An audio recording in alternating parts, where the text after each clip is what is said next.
امروز قراره مامو بزنم از اونجایی که هیچ آرایشیه نمیتونه موهای منو دقیقاً اون مدلی که من میخوام کوتاه بکنه. تصمیم گرفتم که خودم انجامش بدم. از کلی گشتن یه آرایشگر پیدا کردم که دقیقاً همون مدل مویی که من میخواستم و میتونست کوتاه بکنه، ولی وقتی ازش قیمت پرسیدم شروع قیمت از 2300 بطری پروانه‌ای به تنهایی 1.5.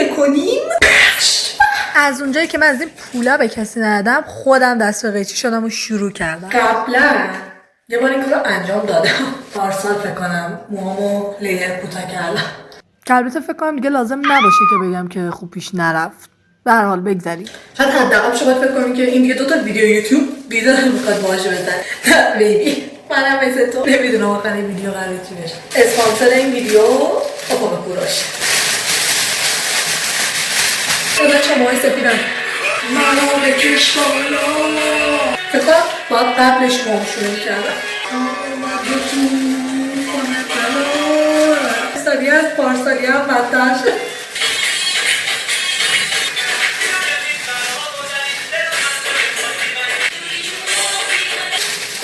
من اینقدر دیگه از موهام باقی مونده. خیلی میترسم در میاد بابا پشم کله است گیر چیز من دلتم که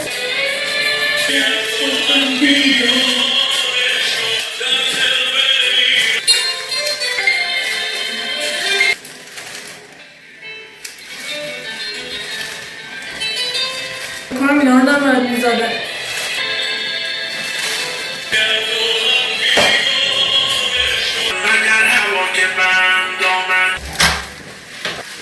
ببین من خودم فکر کردم شاید ندیده باشم خب شاید که استایلش کنم درست شه میدونی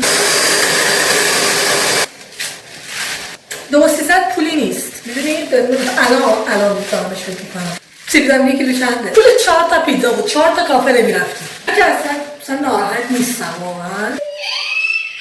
من فکر کردم میتونم بهتون بکنم که این کار رو تو خونه انجام ندید. من الان اگه از غم از دست دادن موهام نمیرم قطعا مادرم منو خواهد کشت. چرا حالا ببینیشون یه کاری که شده کاری از دستم برمیاد. تا ویدیوی دیگه دوستتون دارم. خداحافظ.